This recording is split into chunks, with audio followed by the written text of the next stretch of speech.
کہ وہ اندر آ چکے تھے، بیشتی مگر میں گھس چکے تھے اندر، تو ان کو ہر قبر پر ایک شیر نظر آتا تھا بیٹھا ہوا، تو وہ واپس بھاگے ہیں تم اپنے لوٹے ہیں، بھاگے ہیں واپس ڈر کے۔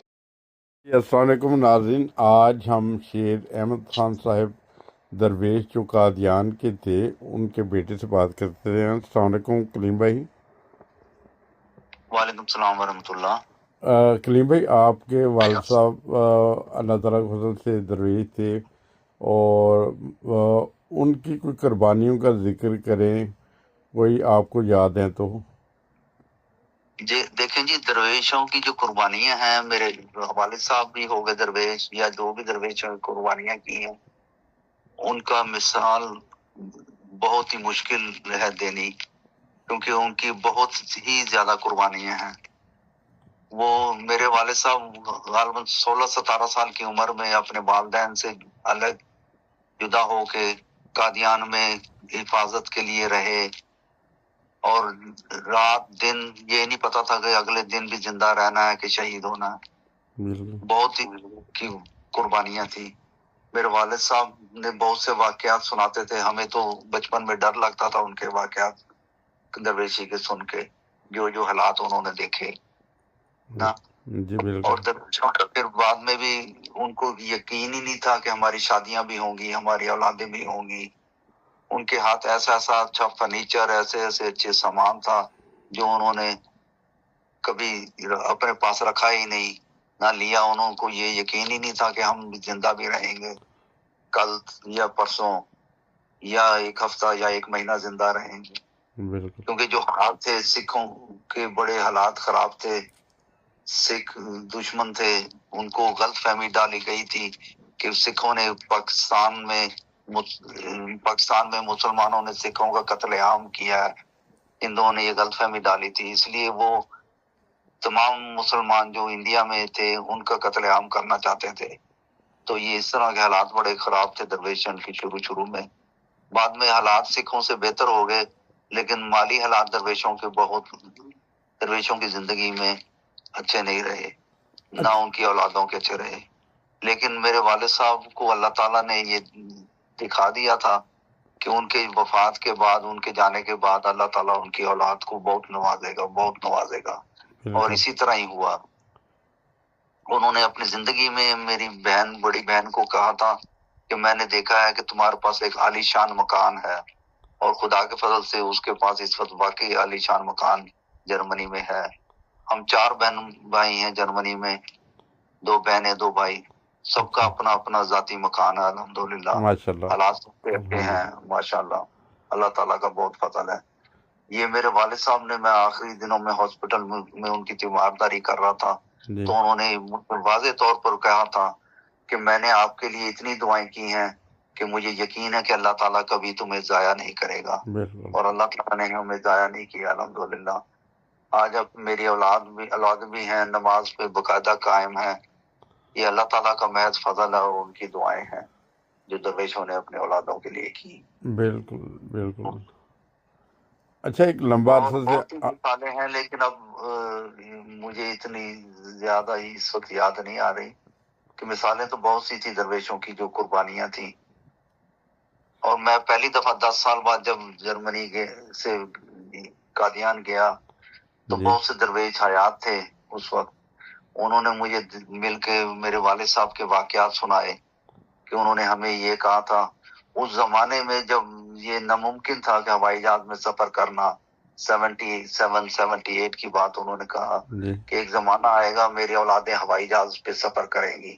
انہوں نے کہا کہ دیکھیں آپ جرمنی سے ہوائی جہاز پہ آئے ہیں، تو وہ بہو ان کی باتیں پوری ہوئی، اور انہیں جو باتیں اپنے خدا کے فضل سے کی، اللہ تعالیٰ نے ان کو پہلے ہی دکھا دیا تھا ان کی زندگی میں، ان کی زندگی کے بعد وہ باتیں پوری ہوئی۔ بالکل۔ اچھا، ایک اور سوال ہے کہ ابھی کوئی درویش زندہ ہیں ابھی اس وقت؟ ابھی کوئی درویش بھی زندہ نہیں ہے، سب فوت ہو چکے ہیں۔ اچھا، تقریباً 1 سال پہلے میری بات ہوتی تھی ادھر کبھی 1 کسی سال دوست۔ پہلے طیب علی صاحب حیات تھے، آخری درویش وہی فوت ہوئے ہیں۔ انا اللہ و انا الیہ راجعون۔ بس یہی دیکھا جائے تو جو خدا تعالیٰ کی راہ میں قربانیاں دیتے ہیں خدا تعالیٰ ان کی اولادوں کو ضرور پھل دیتا ہے. آپ کی مثال سامنے موجود ہے، اور اسی طرح اور بہت سارے بزرگ ہیں جنہوں نے اپنے ذاتی حالات میں تنگیاں محسوس کی ہیں. خدا تعالیٰ ان کی نسلوں کو پھل دیتا ہے اور دیتا چلا جاتا ہے. جی ہمیں یاد ہے کہ ہمارے بچپن میں ہمیں 3 وقت کی روٹی نصیب نہیں ہوتی تھی، 2 وقت کی بڑی مشکل سے روٹی ملتی تھی. سب درویشوں کے یہی حالات تھے، بلکہ کئی درویشوں کے تو ہمیں تو میرے چاچا یا تایا باہر سے تھوڑی بہت مدد کر دیا کرتے تھے، باہر تھے جی تو اس کے باوجود ایسے حالات تھے. کئی درویشوں کے حالات تو بہت ہی نازک رہے ہیں. بالکل، وہ کچھ درویشوں کی باتیں سنتے ہیں نا. دراصل صدر انجمن کے پاس بھی اتنے پیسے نہیں تھے، ان کے حالات بھی اتنے اچھے نہیں تھے صدر انجمن احمدیہ قادیان کے، جی کہ وہ درویشوں کی کوئی دیکھ بھال کر سکیں. درویشوں نے بڑی مشکل سے اپنی زندگی گزاری. بالکل. اچھا، اس تنگی کے حالات میں خلیفۃ المسیح کا ادھر جو بیٹے تھے جو رکھتے جگر تھے میاں وسیم صاحب، وہ بھی ادھر چھوڑ کے آگے. انہیں بھی حالانکہ اگر کوئی ایسی خدائی جماعت نہ ہو تو وہ اپنے بچوں کو پہلے نکالتے ہیں، مگر وہ اپنے لگتے جگر کو حضرت خلیفۃ المسیح ثانی وہ ادھر آپ لوگوں کے ساتھ چھوڑ کے آ گئے، یعنی آپ کے والدین کے ساتھ نا. بالکل. تو یہ بھی جماعتی قربانیاں ہوتی ہیں جو اس چیز کو واضح کرتی ہیں. یہ خدائی جماعت ہے، اور جو قربانیاں دیتے ہیں انہیں نہیں تو ان کی نسلوں کو ضرور خدا تعالیٰ پھل دیتا ہے. یہ تو خلیفۃ المسیح ثانی نے واضح فرمایا کہ ایک وقت آئے گا درویشوں کو لوگ ڈھونڈیں گے، درویش اس دنیا میں نہیں رہیں گے، ان کی قربانیوں کو ہمیشہ یاد رکھا جائے گا، سنہری لفظوں سے بیان کیا جائے گا. اور ایک وقت آئے گا کہ درویشوں کی اولادوں کو لوگ ڈھونڈیں گے، اور درویشوں کی اولادیں بھی کہاں میں بہت کم ملیں گی. تو درویشوں کو تاحیات ان کی قربانیوں کو یاد رکھا جائے گا. یہ خلیفۃ بالکل. المسیح ثانی الفاظ ہیں جو انہوں نے بہت دفعہ بیان کیے ہیں یا لکھے ہیں یا فرمائے ہیں. بالکل اسی طرح ہی ہے. تو کلیم بھائی. جی قادیان کی حفاظت کرنے والے یہ 313 درویش ہی تو تھے جنہوں نے حفاظت کی، قادیان کی مقدس جگہوں کی حفاظت کی. بالکل. اچھا، اسی طرح میرا ایک اور سوال ہے کہ جو درویشوں کو مختلف نمبر بھی لاٹ ہوئے ہوں گے، آپ کے والد صاحب کا کون سا نمبر کوئی یاد ہے آپ کو؟ غالباً 101 نمبر ہے مجھے جہاں تک یاد ہے. اچھا، تو طیب صاحب کا جو ابھی وفات ہوئی ہے جو درویش. مجھے نہیں پتا، وہ پتہ کر کے بتا دوں گا میں. ٹھیک ہے. طیب ویسے صاحب نے کافی لمبی عمر پائی ہے الحمدللہ.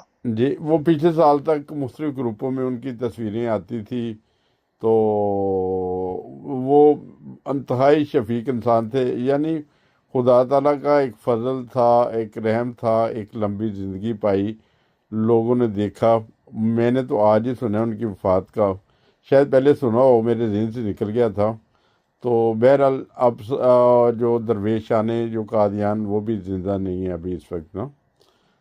میرے والد صاحب 52 ایئرس میں فوت ہو گئے. اچھا. 52 سال عمر تھی جب وہ وفات پا گئے. لیکن وہ حالات جو انہوں نے گزارے، جو درویشی کے حالات، جو غربت کے حالات دیکھے ہیں، ان سے سوچ کے یا ان حالات کی وجہ سے وہ ان کی اگر فوٹو آپ کو دکھاؤں اس زمانے کی تو وہ ایسا لگتا ہے کہ تقریباً 70 سال عمر ہو گئی ان کی. اچھا. نہیں، ایک مشکل دور بھی تو دیکھا ہے جس وقت ہر وقت یہی مصیبت ہوتی تھی کہ وہ مرکز کی حفاظت کرنی ہے اور دن رات جاگنا. وہ یہ تو نہیں ڈیوٹی ہوگی نا 8 گھنٹے کی ڈیوٹی اور ختم ہو گئی، اس میں بریک بھی آ گئی. رات کو ڈیوٹیاں ہوتی تھیں.